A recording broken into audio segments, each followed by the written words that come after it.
Good morning, I am back with another Q&A. I had so many lovely comments from my last Q&A and lots of people asking me to do an updated Q&A. Now that we've had this little Missy for 2 months, she's growing up so much and she's getting so big, aren't you? But we just love you more and more. Getting more gorgeous. So I put up a question box on my Instagram the other day and I had loads of lovely questions. She is now 17 weeks, so she's 4 months and she has grown so much. She's getting so fluffy, but honestly, like, I was so sad about the puppy stage, just like going so quickly, but we just love her more and more. She's just getting better with age. Again, I don't think Missy is going to be sitting through that. She's actually getting very tired. She's been up for an hour now, so I'm going to put her away in her pen for a little sleep. I couldn't start the Q&A without showing her, could I? First question. I'm considering getting a Cocker Spaniel, but have read they're hard for first-time dog owners. What do you think? Now, this is an interesting one because I have heard this quite a bit. I have had a dog before, so I'm not a first-time dog owner. What I will always say is getting a puppy for the first time, no matter the breed, is going to be challenging. All puppies are hard work. All puppies are going to challenge you and test you. They're all going to do the same things, whether it comes to biting or like not listening or training. It all happens with every single puppy, basically. I think particularly with Cocker Spaniels is they can struggle, well, they're basically called Velcro dogs. So they can struggle with separation. They definitely want to follow you around. And depending on the type of Cocker Spaniel you get, it can require different levels of exercise. Olive is a show Cocker Spaniel, so she, in theory, should be a lot calmer than a working Cocker or a Sprocker or a Springer Spaniel, which is why we went for a show Cocker. Show Cockers generally do have a lot of energy. They will, want to go on lovely long walks and things like that, but also when they are older, they can generally be a lot more calmer. So I wouldn't really say that a Cocker Spaniel is hard for a first-time dog owner. I think having a puppy is hard for any first-time dog owner, especially when you don't really know what you're doing and you probably overthink things quite a lot. I mean, I've done it and I've got a second dog. I'm still like questioning everything and you kind of look into everything. There's so much advice on the internet as well, which I think actually becomes quite overwhelming and quite confusing. I would kind of stick to like one route or one person's advice rather than watching too many videos, which we're all a bit guilty of. When I had my last dog, it was like 15 years ago. We didn't have TikTok and everything like that, so I couldn't really do that, and I actually think that was better, to be honest. But I would say if you're thinking of getting a Cocker Spaniel, just make sure that you can like fulfill their needs. So if you are getting one of the more energetic breeds, that you're a type of person that goes on lots of walks and you can give them, I think it's maybe 2 hours of exercise. Show Cockers are about an hour a day.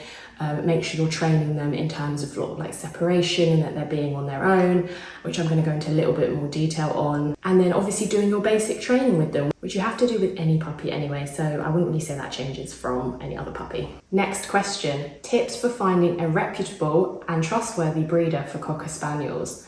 Now this is an interesting one. Finding a breeder is not easy. Honestly, we looked high and low for a breeder, and I think what added an extra. Actually, there's another question on here which I did spot. Where did you get a Cocker Spaniel in this colour? I think what added an extra challenge for us is we were looking for a chocolate sable Cocker Spaniel, which aren't that common. They're not as easy to find. You see a lot of dark chocolate sables, you see a lot of the blonde colour, but finding, or like a completely brown, completely black, but finding a chocolate sable, which is what Olive is, it's not easy. Even when we found her, we weren't even entirely sure of the colour or how she would fully look when she was older. We were kind of just trusting what the breeder had said.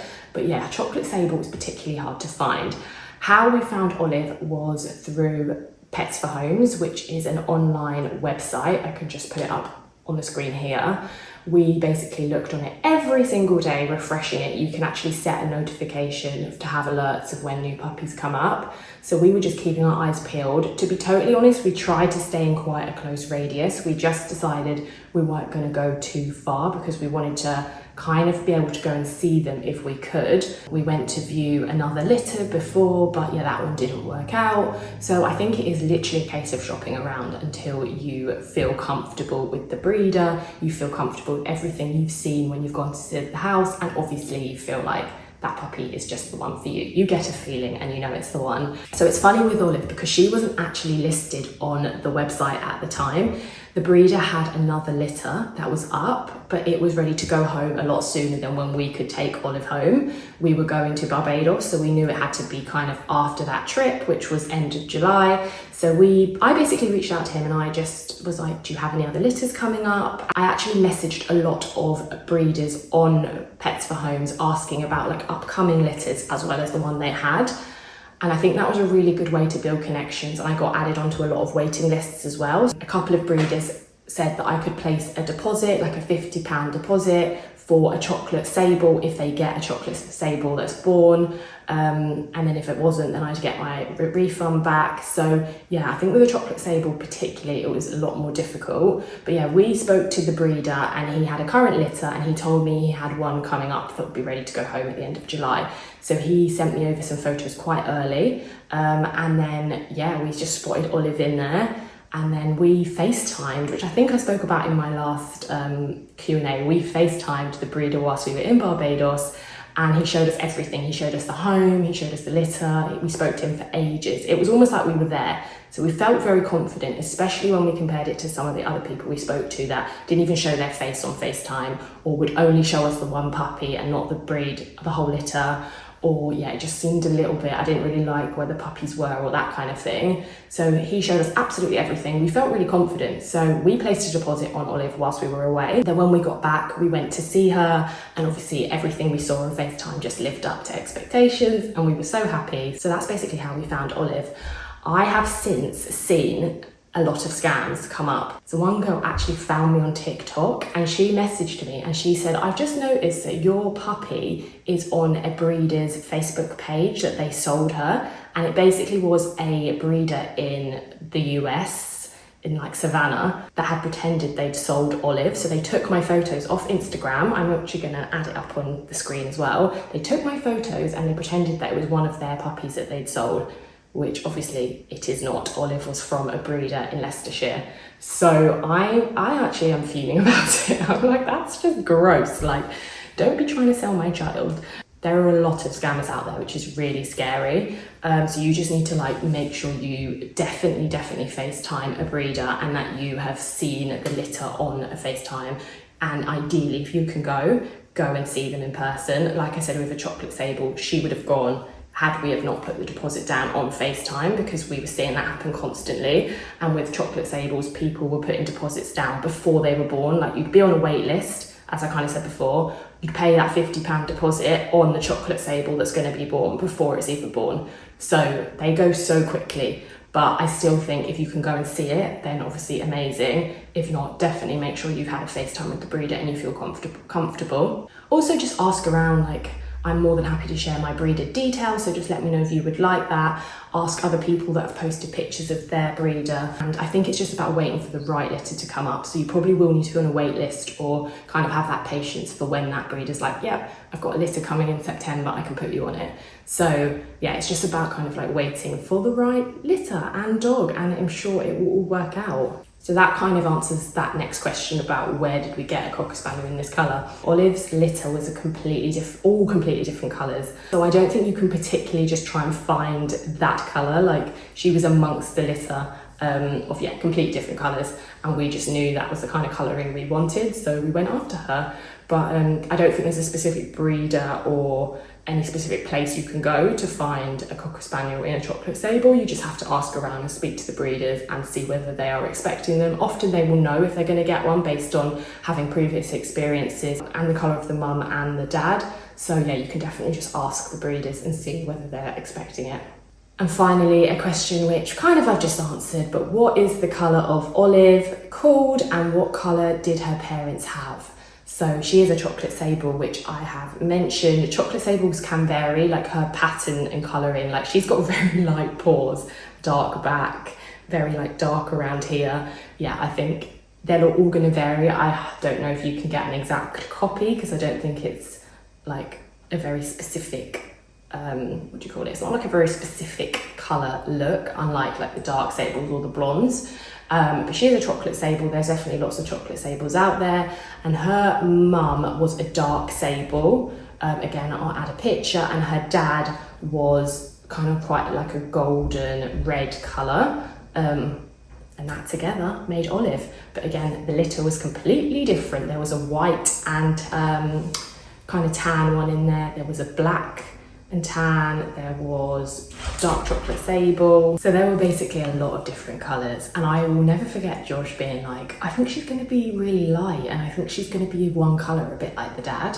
And I was like, maybe, but I don't know, the breeder seems to think that she won't be, and she'll become really defined and she'll be exactly what we want. So we took a risk. We listened to the breeder, and yeah, she's turned out beautiful. That is the one thing like a lot of people comment on, is just how lovely her colour is, and she is such a lovely colour. Next question, do you think training classes helped? We have just booked one for our 13-week-old puppy. Olive has just graduated from her puppy classes. We did it for 4 weeks. I did puppy classes with our last dog, and to be honest, I kind of knew what to expect, and it's the same thing as it was 15 years ago. I think they're really good for socializing because there should be other dogs in the class. So yeah, you'll meet other dogs and you'll meet other people who have just got a puppy as well. It gives you time to speak to the trainer and ask any questions. Like, I wanted to know what we should be doing when Olive is just sitting here and barking at me. You know, you can ask your questions about biting and all things like that. Just gives you a bit of reassurance. Obviously, you can get a lot of the information online. I'm obviously going to go through loads of what the trainer has said, but I do think it's nice to just have that like FaceTime with a professional trainer. I would say that when we took Olive, I had done a lot of training with her before. I did her sit, her lie down, her settle, walking on the lead. So I think that's also because I've had a dog before, so I just went straight in, especially Recall. I went straight in to make sure I was doing that from day one, because I learned the hard way last time. So I do think like going to training, she kind of knew a lot, which was obviously great. And I remember the trainer being like, I feel really intimidated. She is so clever and knows so much, which is obviously really nice to hear. But also I feel like we went and she could do a lot of things. And then I feel like in that environment, the classes were 45 minutes. There is a lot of distractions, which I guess is good for Olive to be training in, but 45 minutes for a puppy is very long. I do like 5 to 10 minutes at home, and Olive that's enough. That is enough for a puppy. Even the trainer kind of agreed that 45 minute sessions are very long for a puppy that young. So I would say that it's really useful to speak to the trainers, kind of see how they do it versus how you might be doing it, and obviously ask your questions and then let them socialise. So I think it's worth doing, but it's something you have to kind of continue doing outside of training. I wouldn't go there and expect that you're going to learn it, they're going to learn it, and that's it. Like, you have to do it every single day, and I would start it from 8 weeks anyway. I would be definitely looking at training online and just teaching them from the day you get them home. Literally the afternoon we got Olive home, we were doing Recall in the garden, where I was saying, Olive, come, and she would come to me, and then George was doing it and she would run to him. So we started it from literally day one. So I just think that training is just a little bit of an add-on and like an additional fun thing to do with them.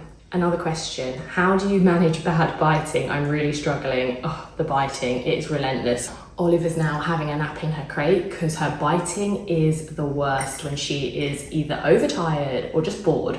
So puppy biting is very normal. Don't think that you have got a naughty puppy that's going to bite forever. You never see a 2, 3, 5-year-old puppy just mouthing and biting. Puppies are like babies, where they are using their mouth to explore. Obviously, we don't tell off a baby if they are chewing on things. You just have to kind of live through the biting stage and then know that it's going to stop. Like, I promise you it will stop. I remember it with my last dog loud and clear, and it was rough, and she would bite our feet. We'd be jumping on the bench to try and get away and all sorts, and it just stopped. Suddenly it just clicked. I feel like it was at least 8 months when it kind of started to ease off, which is terrifying because Olive is currently only 4 months.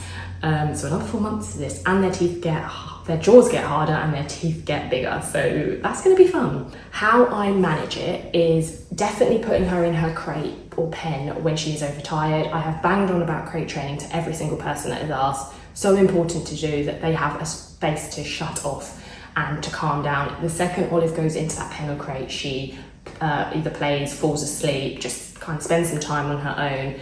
And when she comes back out, she is less bitey.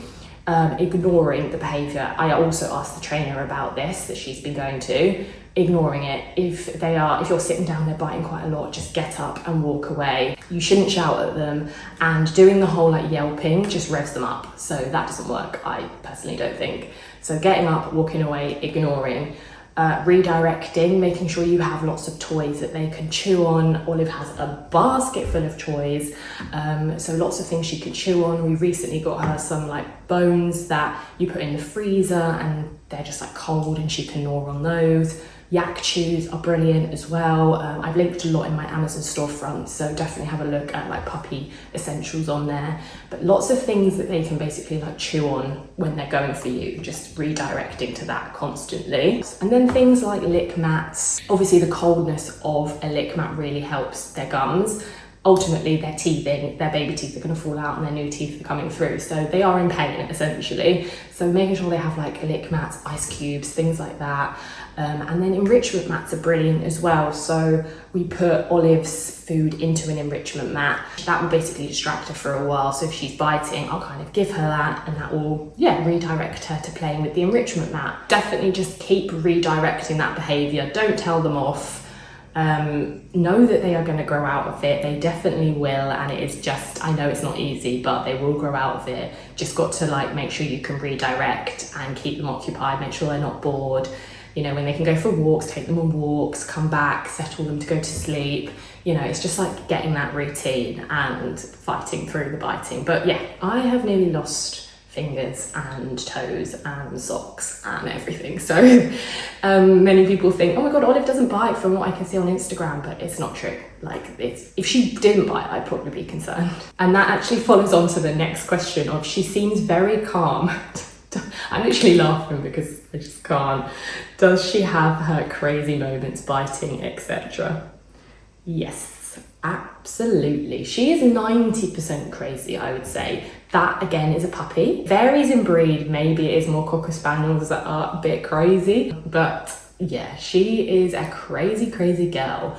What I would say is obviously crate training has been incredible, and having a routine, which I spoke about in the last Q&A, but we have stuck to it strictly. So she is up for an hour, she plays with us, she occupies herself with her toys, we give her lick mats, we give her enrichment mats, all that kind of thing for a good hour. Or now she can obviously go on walks. She couldn't go on walks when I filmed the last Q&A. Take her for a walk, and then she will go back into her pen or crate for as long as she needs to sleep. Like now she's been down for probably nearly an hour, still sleeping. So puppies need to sleep 8 to 20 hours, so they should be spending a lot of time sleeping from the day. But we have stuck to that routine strictly, and that has made things 10 times better. At the start, we tried to keep her up until 10 p.m. because we thought, oh, like if we keep her up, she will sleep longer.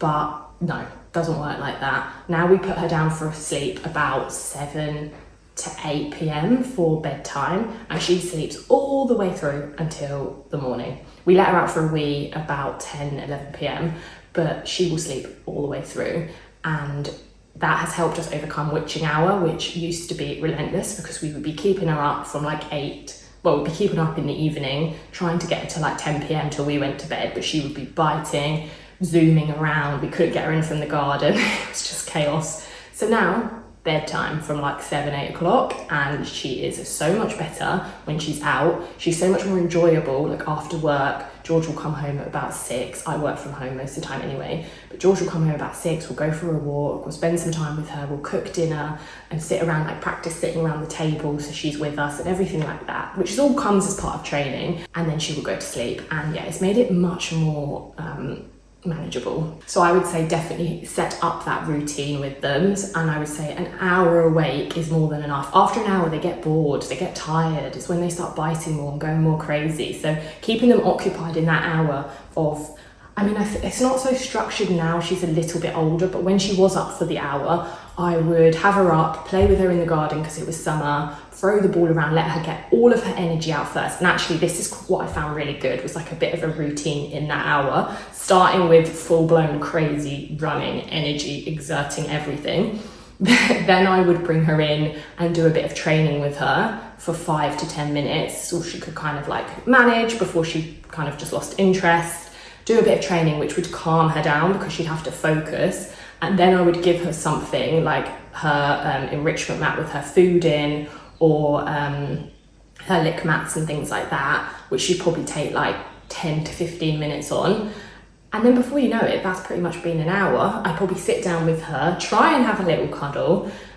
She might like play a little bit on her, actually she does play quite a bit on her own, to be fair. So she'll like start playing with her toys in her bed and just doing what she wants to do. And I'll kind of leave her, and often I'll be like working, so I'll just watch her. Then she might come over and start chewing the table or biting my feet, or I can just start to tell she's getting a bit more chaotic. So then that'll be the hour and she'd go in her crate. And then we basically eat, sleep, repeat. So we do that. She'd sleep for a good 2 to 3 hours, back up again, and we do another hour of basically that again. And yeah, it works really well for us. I've seen a lot of people say that works really well for them too. So I definitely recommend that kind of routine. And that follows on to the routine whilst working from home. Ours is crazy in the afternoons. It's hard to focus.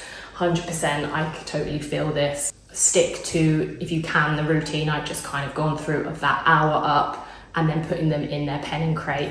The one thing we have introduced since my last video is a pen. I wasn't too sure about having a pen. I never had it with my last dog and didn't feel like we needed it, but working from home is completely different. It's a whole new world now, and working from home with a puppy is not easy. I have been saying, I need maternity leave. I need some maternity leave because I am exhausted. Like the first few weeks was so difficult. Now it is much better.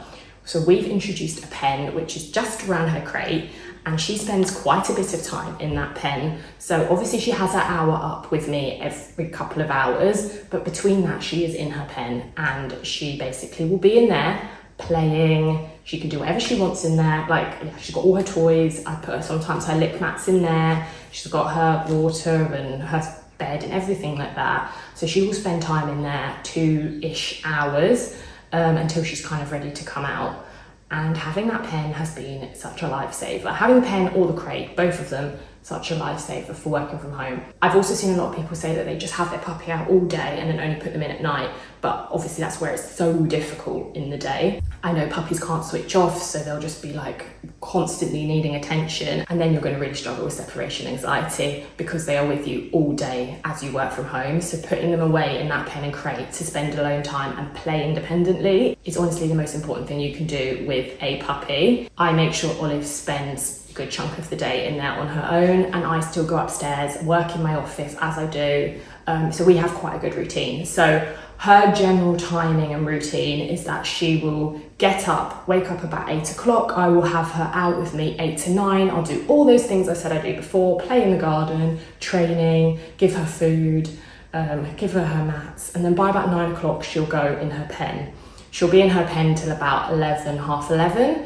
Then she will come back out, and usually I'll go for a walk with her, which exerts loads of energy, give her her lunch, do all those kind of things, and then about 1-ish she will go back down for a sleep until, normally then she knocks out, because I think she's been for a walk and she's been up a bit of the day. She will knock out from probably 1 to 3-ish, maybe even 4 sometimes. Sometimes I'm like, oh gosh, she's still sleeping, but they obviously need it because they're choosing to just keep sleeping, so they need it. Then maybe 3, 4 I will have her up for sort of an hour. So if she woke up at 3, I'd have her up for an hour till 4. Again, obviously I know when you're working that hour is not that easy. Sometimes I can get away with sort of like spending a bit more time doing things with her because I just kind of need to. She's up. She's up. I think she'll probably hear me. I'm gonna have to get her up. So I'd have her up from like 3 to 4, and then I'd probably put her back down 4-ish till 6, because I know that when George is home at 6, we'll probably go for a walk and we'll probably like have her out for a little while. So I'd have her back up at 6 till 7, 8 o'clock, and then back down for the rest of the night. That is our literal strict routine. I'm gonna have to get her up because she is ready. Hello. Look how big she is as well from the last Q&A. Are you going to say hello to your fans? They're talking about how good you are sleeping and how good you are with your routine now. She's so big. She's grown so much. She's just getting more gorgeous though as she's got older, and we just love her more and more. Like, you always think, oh my gosh, they're gonna grow up, and like, oh my gosh, like puppy ear is going, but I don't know, I just love her more. Look, the biting.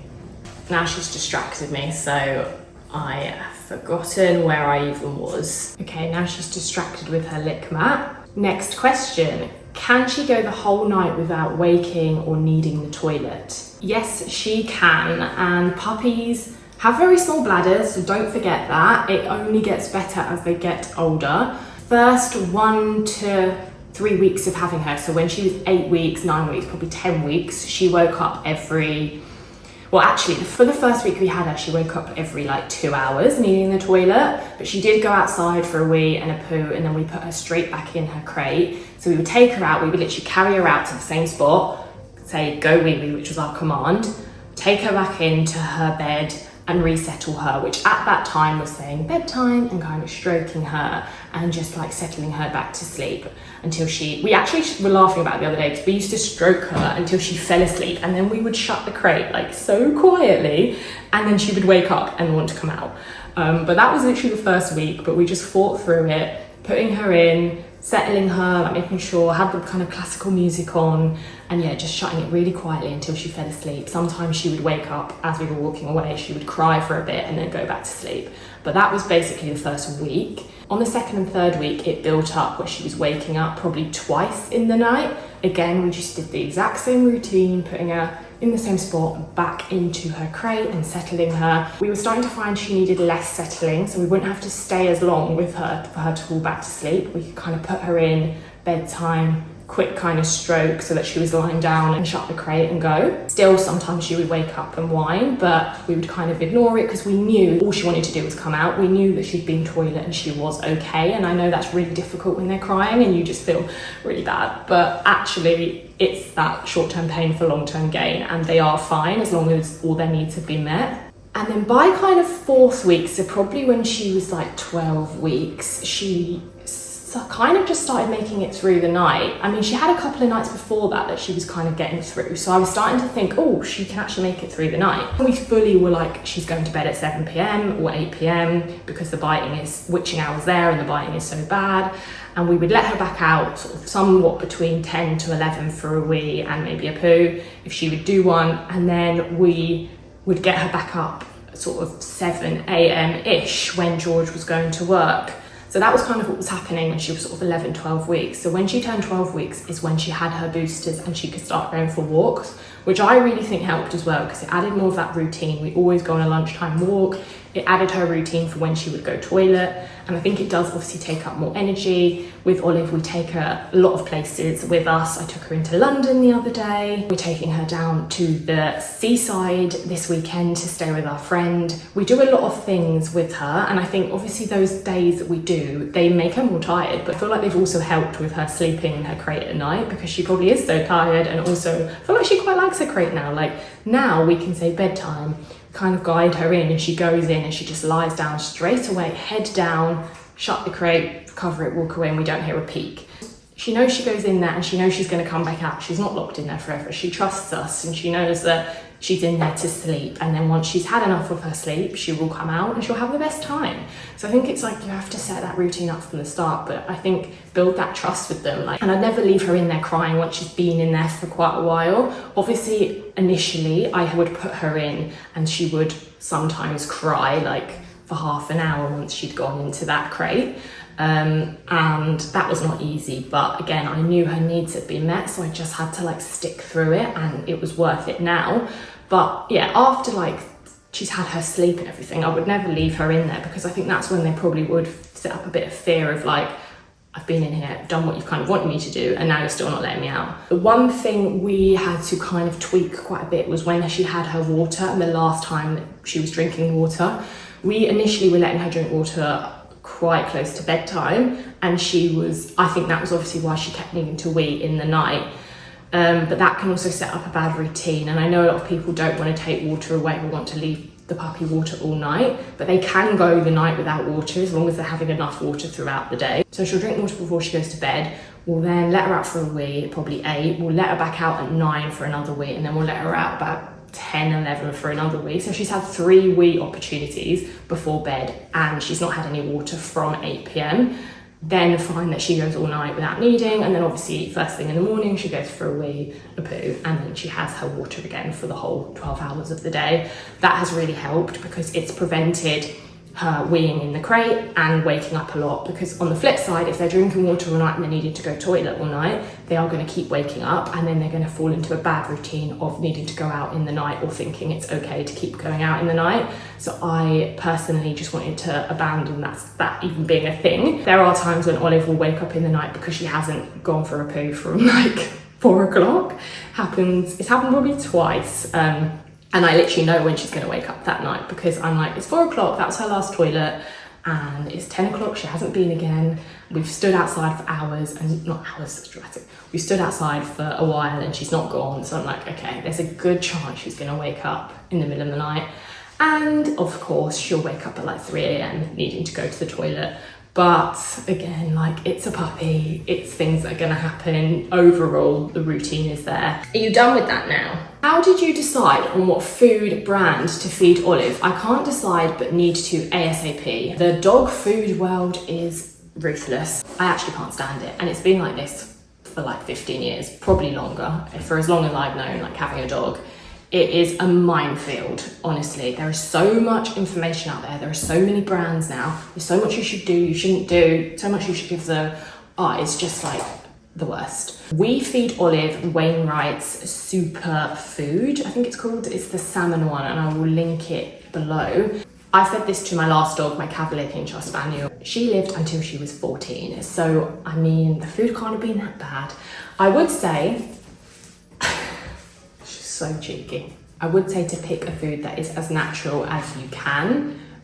One that's got sort of high protein. When you read the ingredients, you can often see like the percentage of chicken in it. You don't want to be seeing like lots of like water or like other ingredients before you kind of see that protein or whatever you've got in there. We have been feeding Olive Wainwright's, and we also be using the Different Dogs subscription, which I can also link below. It's basically like a natural dog food, all made from like human ingredients, which is like incredible. It's literally like beef ragu and all of these things, so it's all natural. It is like more of a raw wet food in a subscription, which is really good for them, but we mix that in with her dry food. But also, yeah, dry kibble I think is absolutely fine too. I know a lot of people use butternut box if that's something you want to use. But Wainwright's is particularly easy to get because it is just in Pets at Home, and it's all natural, grain-free ingredients, really good for like their digestion, especially as puppies, easy on the stomach. She did come on a dog food which was called Alpha, and we found that she was itching quite a lot on that dog food, and we don't know if it was down to the dog food, but the vet said it could be, and I just, wasn't too convinced by it, so we took her off of that. So that was what the breeder sent her on, but yeah, we didn't keep her on that for very long. There is also a website that has all of the dog foods on, and it has like their percentage that they're graded and like which ones are best. So I can also add that because that was quite useful to look at. So we've got 2 more questions. Has Olive been going out seeing new people and dogs, especially in busy areas? Yes, she has. She is a social dog. We take her out so much. I work from home. We live in the countryside. It is very quiet here. We have no kids. Our life is very quiet. So it was one thing I was quite conscious of, because she could easily just spend time in this house quite quietly. I go for walks, I often don't see a lot of people, but I have been like socializing her. I've been making sure that she is meeting as many dogs and people, especially at this young age. So before she had her jabs, we would take her out in the sling, which a lot of you might have seen me posting about on Instagram, and it's also linked in my Amazon storefront. We would take her out in, we have a wee break. We would take her out in her sling to pubs, to cafes, on walks, around parks, so she could look at other dogs from above. We would just take her out all the time, on the train, on the bus, in the car, just as much as we could, literally every single day, just for the sake of it. Like, we weren't actually really going anywhere. We were knackered because she wasn't sleeping through the night, but we were just taking her out because it is the best thing you can do. Once she had her boosters, we took her out every single day for a walk. We've gone through the fields. There's a lot of dogs that go at 12 o'clock to the cricket pitch down the road from us. So we would take her there and she could run around with all of those dogs. We also took her to puppy socialization classes. There are quite a few places that do free classes on a weekend morning. Near us, I think it's called K9, they do a 3-hour puppy socialisation class from 9 to 10. So we've been taking her to those on a Saturday morning. There's also a puppy walking group, like socialization thing that they can start when they're a bit older. So I think in the next month or so, we're probably going to take Olive on those walks with lots of puppies. We have been taking her to London. I took her to like a pup party thing, got familiar on the train. Obviously London is hella busy, so that's been like the best thing to do. The first time I went with George and she's quite nervous. It was all very new for her. The second time I took her in on my own and she was so good, and like she just so used to it now. I feel like she's just used to the train. First time on the underground, she was literally like shaking like what the hell. Now the second time she was absolutely fine. She was just like lying down looking around, absolutely fine. And then I took her in for the third time the other day, and again she's just so used to it. So it was so good to do that at like 12-13 weeks while she was so young. The one thing the dog training classes did tell us was to do as much of that as you can but before 20 weeks, because that is when they are taking in the most. Obviously we will continue doing it, but we've just been a lot more conscious of it while she's been so young. And another good thing we did, which I did post a vlog about, was the dog show. I know over summer there were a lot of dog shows, so if you do get a puppy over summer, it's like the perfect time to go to them. I would still love to do another one before they're all finished, but I'm not for sure how many more are left. But dog shows are brilliant, loads of dogs there, very busy. We entered her into the cutest puppy and she won first place out of 30 puppies, so that is insane. That is honestly crazy. So dog shows are so good. So yeah, I would definitely get to some dog shows if you can. And then final question, would you say that grooming can be done at home? So with my last dog, which was a Cavalier King Charles Spaniel, we groomed her at home all the time. I just learned, just self-taught myself. She was also so good. Like she would literally, I think she loved it. She would literally lie down, stand, she'd do whatever I wanted her to do. And I would just like trim her and groom her, obviously all myself.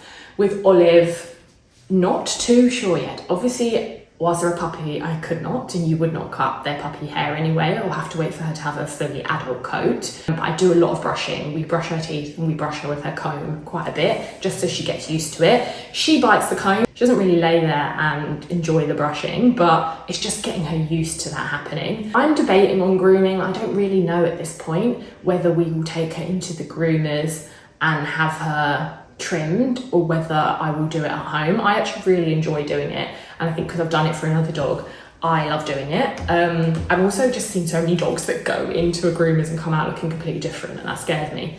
Mainly cockapoos, but yeah, I don't know. It depends how hairy she really gets, to be honest, but I do feel like if you could learn how to groom them, and you could definitely trim. Particularly for Olive, I feel like it will be around her legs and her paws and then her ears, which is what I did with my last dog. It just depends whether you decide to have a Cocker Spaniel and get them clipped, which is cut really quite short, like short haired. I think once you do that, you kind of have to keep up with it, and that would need to be done in the groomers professionally. I don't think that's something you could do on your own. But if you were potentially just wanting to trim the excess hair around their legs or around their tummy, around their ears, again, dependent on how calm your dog is and how much will allow you to do it. Like I felt very safe doing it with my last dog. I used to cut my last dog's toenails as well, learn how to do that, and she was just really good with it. I feel like Olive will be, but she's a puppy right now, so I wouldn't really bother at this stage. I'll definitely do an updated on whether I groom her myself or whether she ends up going to the groomers. And it might be that we just take her to the groomers like in the winter months when it's more mucky, and we want to maybe get her cut a bit shorter so that the mud's not sticking to her as much. And I think it's nice for her to probably go in and learn to be in the groomers and go maybe, I don't know, once every few months, just to kind of have a proper professional groom and just come out smelling delicious. But I have a feeling I will probably do quite a bit of the grooming myself. There was actually one final thought I had whilst I was going through this, and it wasn't a question, but a few people kind of DM'd me about it throughout, and it was the playing independently and getting them used to the pen. Many of you will have seen that I introduced the pen not too long ago. How we got Olive used to the pen was just fighting through it. We put her in the pen, I had the camera set up, and we basically just left her in the pen And she cried, like she did with the crate. She cried, but she did now know her bedtime commands. So when we put her in the crate, we always go bedtime, and she just lies down and that's kind of it. So we used that when we put her in the pen. Put her in the pen, she cried, she dug, she jumped up. We basically said to her bedtime, and she still did it at the start for 3 days. She did it for about half an hour, and then she'd just settle and go to sleep and play. Now she goes in the pen, and it's literally the same as putting her in the crate. It's like an extension of her crate now. So she goes in silently, no drama. So introducing the pen was the best thing we could do. I would say if you can, just do it from the start, because then you don't have to add that extra thing. But actually, I say that, I do feel like getting her used to the crate and being in the crate and that alone time wasn't a bad thing. And then obviously learning that command. And then when we had the pen, I feel like that's maybe what sped it up, because she was used to, the crate was open, it was there, it was next to it, she could go into it. But at the same time, it wasn't all brand new, like being on her own. And that follows on to playing independently. And a big reason we thought, do you know what, let's bring the pen in, because working from home, again, it's a different lifestyle to when I had a dog 14 years ago. But I didn't want her to be by my feet all the time, because I'm really worried about her being attached. And she already is. Like, I spend a lot of time with her. I spend literally 7 days a week with her, and I take her everywhere with me. So she's definitely going to be attached dog. And yeah, I don't know. We'll see how we go, and I'll definitely do an update. But again, having the pen and putting her in there, she plays in there on her own. She can be in there for 2-3 hours in the day, multiple times. So giving her that space to be on her own, to play independently and to sleep. And she knows that, I don't know if she knows I'm in the house. I feel like she might not, because I've gone upstairs. She doesn't fully know, and we do go out to the gym. So it's kind of just like setting her up for future, really, because one day she won't be in that pen, she won't be in that crate, she'll be in the kitchen, and she'll need to basically play or relax and do that kind of thing when we go out. So it's just like setting her up, because what I was also starting to feel is that when she was in the crate, she'd be fast asleep, snoring zonked, and she wasn't really learning to play independently. She was just used to sleeping. We weren't there. When she woke up, we'd get her out and she was there. So we started to feel like, oh, she can't actually be on her own, like awake. She's not used to awake alone time. And that's why I think the pen has been brilliant, because she is awake, she's playing, she's in there, we're not there. So it helps with separation and playing independently. Olive will play very independently. She's actually now in the garden. She plays quite well independently when she's out, but yeah, it's not all the time, and it's only for a short period. And that's it. I really hope that this Q&A was helpful and a little bit of an update of how we're getting on with Missy Olive. And I would definitely do another Q&A if you guys would like one when she's older again. She's now 17 weeks, so before we know it, she's going to be even bigger and even more fully grown. But yeah, I really hope you enjoyed this Q&A and that it was helpful, and I will catch you all very soon. So bye bye.